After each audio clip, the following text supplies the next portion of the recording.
पिछले कुछ सालों में हजारों बार ऐसा हो चुका है जब उड़ते हुए एयरक्राफ्ट बर्ड से टकरा गए हैं और इनमें से कई इंसिडेंट्स इंडिया के बिजिएस्ट एयरपोर्ट्स पर रिकॉर्ड हुए हैं।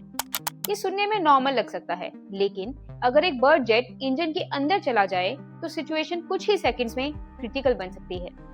इसी रियल डेंजर की वजह से एयरक्राफ्ट इंजन्स को सर्टिफाई करने से पहले एक ऐसा टेस्ट किया जाता है जो पहली बार सुनने पर यकीन नहीं होता। इस टेस्ट में डेड चिकन्स को जेट इंजन पर फायर किया जाता है ताकि वर्स्ट केस सिनेरियोस को पहले ही कंट्रोल किया जा सके। कहानी यहीं से इंटरेस्टिंग हो जाती है, क्योंकि सवाल ये उठता है कि आखिर एक छोटा सा बर्ड एयरक्राफ्ट के लिए इतना बड़ा खतरा कैसे बन सकता है। सच ये है कि टेक ऑफ और लैंडिंग के वक्त एयरक्राफ्ट इंजन अपनी मैक्सिमम पावर पर होते हैं। अगर इसी दौरान कोई बर्ड इंजन के अंदर चला जाए तो इंजन के ब्लेड्स को हैवी डैमेज पहुंच सकता है और ये सिचुएशन कुछ केसेस में इमरजेंसी तक जा सकती है। इसीलिए इंजीनियर्स इस खतरे को इमेजिनेशन पर नहीं छोड़ते, बल्कि उसे ग्राउंड पर रिक्रिएट करते हैं। इस ग्राउंड टेस्टिंग को बर्ड स्ट्राइक सिमुलेशन टेस्ट कहा जाता है और इसमें डेड चिकन्स को एक स्पेशल कंप्रेस्ड एयर कैनन से फायर किया जाता है। चिकन का यूज कोई कोइंसिडेंस नहीं है, बल्कि इसलिए होता है क्योंकि उसका वेट और डेंसिटी रियल लाइफ बर्ड्स के बिल्कुल करीब होता है। टेस्ट का मकसद ये होता है कि इंजन बर्ड को इंजेस्ट करने के बाद भी अपनी केसिंग के अंदर सारे डेब्रिस को कंटेन कर ले और बिना किसी फेलियर के या तो चलता रहे या फिर सेफ्टी से बंद हो जाए। इस टेस्टिंग मेथड की शुरुआत 1950 के दशक में हुई, जब जेट इंजन्स नए थे और बर्ड स्ट्राइक एक नया लेकिन डेंजरस प्रॉब्लम बन रहा था। ब्रिटिश एरोस्पेस इंजीनियर्स ने रियलाइज किया कि अगर उन्हें इंजन्स को सेफ बनाना है तो टेस्टिंग भी उतनी ही रियल होनी चाहिए। इसी सोच से चिकन गन का कॉन्सेप्ट आया, जो आज भी ग्लोबल एविएशन सेफ्टी का एक कोर हिस्सा बना हुआ है। ये सिर्फ इंजन्स तक लिमिटेड नहीं है, कॉकपिट के विंडशील्ड को भी इसी तरह टेस्ट किया जाता है, क्योंकि अगर बर्ड इंपैक्ट से शीशा क्रैक हो जाए तो पायलट्स की सेफ्टी और कैबिन प्रेशर दोनों रिस्क में आ सकते हैं। जब तक इंजन और विंडशील्ड दोनों इस एक्सट्रीम टेस्टिंग को पास नहीं करते, तब तक एयरक्राफ्ट को कमर्शियल सर्विस के लिए ग्रीन सिग्नल नहीं मिलता। अब कहानी का सबसे इंपॉर्टेंट हिस्सा आता है, जो इसे और रिलेवेंट बना देता है। आज के टाइम में बर्ड स्ट्राइक सिर्फ थ्योरी नहीं है, बल्कि नंबर्स में दिखने लगे हैं।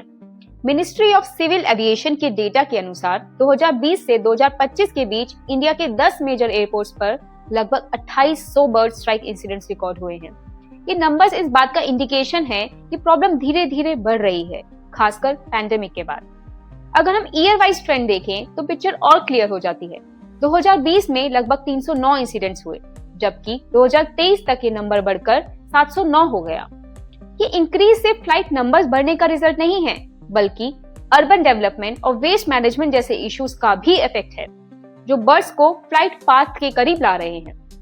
कुछ एयरपोर्ट्स पर यह प्रॉब्लम और ज्यादा क्लियरली दिखती है, जहां सैकड़ों बर्ड स्ट्राइक केसेस रिकॉर्ड हुए हैं और एक्सपर्ट्स का कहना है कि कंस्ट्रक्शन एक्टिविटीज और गार्बेज डिस्पोजल साइट्स बर्ड्स के नेचुरल बिहेवियर को चेंज कर रहे हैं। इसी वजह से एयरपोर्ट्स को सिर्फ रनवे और टर्मिनल्स ही नहीं, बल्कि अपने आसपास के एनवायरनमेंट पर भी ध्यान देना पड़ता है। इसी चैलेंज का जवाब है wild life hazard management plans, जो एयरपोर्ट्स डेली बेसिस पर फॉलो करते हैं। इसमें बर्ड्स को भगाने के लिए साउंड सिग्नल्स, लेजर्स और पायरोटेक्निक्स का यूज होता है। ग्रास और पानी को कंट्रोल किया जाता है और कुछ जगह रेडार के जरिए बर्ड मूवमेंट्स ट्रैक किए जाते हैं। ये सब काम पैसेंजर्स को दिखता नहीं है, लेकिन हर दिन साइलेंटली फॉलो होता है।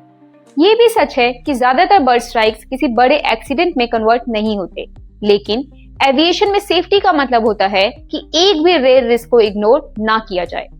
इसीलिए चिकन गन जैसे टेस्ट आज भी रिलेवेंट है और इसीलिए एयरक्राफ्ट इंजन्स इतने ज्यादा ओवर इंजीनियर्ड होते हैं। जब आप अगली फ्लाइट लें और इंजन की आवाज सुने तो शायद आपको याद आए कि कहीं ना कहीं इस इंजन ने पहले ही एक ऐसा टेस्ट पास किया है जिसमें एक मुर्गी शामिल थी। ये अजीब लगता है, लेकिन एविएशन में इसी अजीब साइंस की वजह से हवाई सफर इतने सेफ बन पाए हैं।